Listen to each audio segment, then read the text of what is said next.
Folklore Suantraí Íosa, you're very welcome. The image behind me is a congregation at prayer, and the image from El Greco of Christ at prayer. I'd love you to look at Christ at prayer for a moment and see the listening heart of Christ, who is attentive to the Father. The heart of prayer is to listen to the voice of the Father and to be obedient. El Greco's paintings were not popular in his own day because people didn't understand. He's painting really icons which reveal the inner relationship of, be it Christ or St. Francis or Avila, Teresa of Avila, or whoever, their inner relationship with the eternal love of the Triune God. They are wonderful icons. Let's look at the readings for tomorrow, the 12th of January. We have the young boy Samuel now living in the shrine at Shiloh where the Ark of the Covenant is. And God begins to call him. And he calls Samuel, Samuel. And Samuel thinks it's Eli, the priest, is calling him. So he goes there. And after the third time, Eli is getting tired of it and he realizes, hang on, I'm not calling this young boy, but God is calling him. Eli is wonderful. A wonderful guide is a good thing. This is a good man. His two sons may not have been good people, and they were not. But he, Eli, is a wonderful man. And he says, go lie down. And if somebody calls, say, speak, Lord, your servant is listening. And we're told Samuel grew up, and the Lord was with him, and he let no word of the Lord fall to the ground. Isn't that wonderful? Like Mary, he treasured these things in his heart, and he was obedient to the Lord God.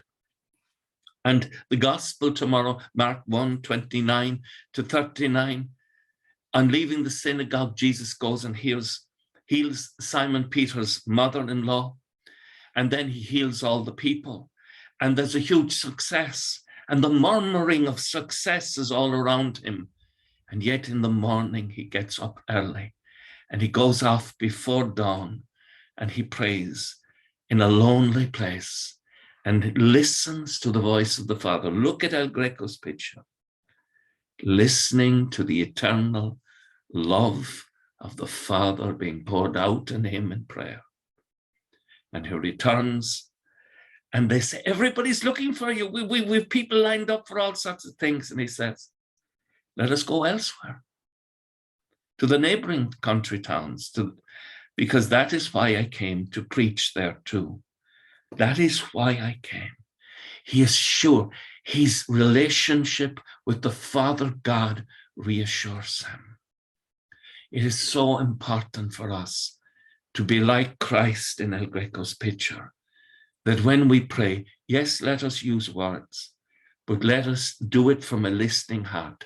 Jesus says to us in the Sermon on the Mount, when you come to pray, go into that inner room within you, the place of interior stillness, where we listen as the rhythm of the words of the Psalms, the Gospels, the Old Testament and the New Testament pour out, and we hear what the Lord is saying to us. And like Christ, we can arise and we can say in the words of the Psalm, here I am, Lord, I come to do your will. Fellow revolutionaries, listening to the voice of God is the most subversive thing that we can do in society today. We need to listen for the voice of the Lord to overcome the heathenistic, secular atheism that is permeating our society and the media, but have no fear.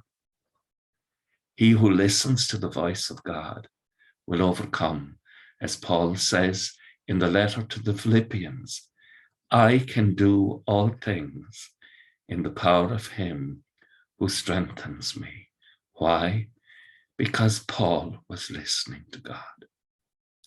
With thoughts such as these, let us go to our beds and let us wake early in the morning with the praise of God in our hearts and on our lips.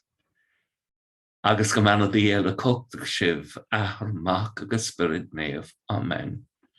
Fellow subversives, good night, and let us wake in the morning to subvert society to the love of Christ. Slán.